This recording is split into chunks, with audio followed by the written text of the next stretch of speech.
আসসালামু আলাইকুম। আশা করি সবাই ভালো আছেন। আলহামদুলিল্লাহ আমিও ভালো আছি। তো অনেকদিন পরে ইচ্ছা হলো যে একটু ঘুরতে যাব। বাসা থেকে বের হইলাম। তো বাসা থেকে বের হয়ে ছোট একটা নদী পড়ে। নদীটা আবার ফেরি দিয়ে পার হতে হয়। তো আমরা ফেরিতে উঠলাম। ফেরিতে উঠে দেখি যে আকাশের পরিবেশটা অনেক সুন্দর লাগে, তাই একটু আকাশ দেখলাম। আব্বু আমার সাথে আছে, ছোট বাবা। ছোট বাবা শুধু আমার কোলে উঠবে তাই দৌড়াদৌড়ি করে।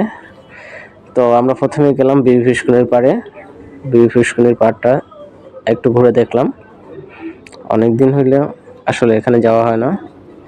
তো আমাদের উদ্দেশ্য 30 গোডাউন যাব। তো বিবি ফিশকুনির পাড় থেকে 30 গোডাউন যেতে হলে হাতের পাশে আমাদের শিশু পার্ক পড়ে, ব্লেস পার্ক পড়ে, স্টেডিয়াম পড়ে। তো সবগুলা পার করে আমরা আসলাম 30 গোডাউনে। 30 গোডাউনে আসলে যেই সময়টা আসছে এই সময়টা একদম দুপুর। আমার আব্বু আসলে একটু অসুস্থ, কিন্তু তার ঘুরতে খুব পছন্দ। সেই রোদের ভিতরে আমাকে নিয়ে দুপুর 12টার দিকে আমাকে নিয়ে চললো, বাবা ঘুরতে যাব চলো। তো আমরা নদীর পাড়ে গেলাম। নদীর পাড়টা আসলে ওই সময় অনেক সুন্দর লাগছিল। তো লোকজন একটু কম, কারণ এই টাইমে আসলে 12টা 1টা বাজে, তো বুঝেন যেই রৌদ্র,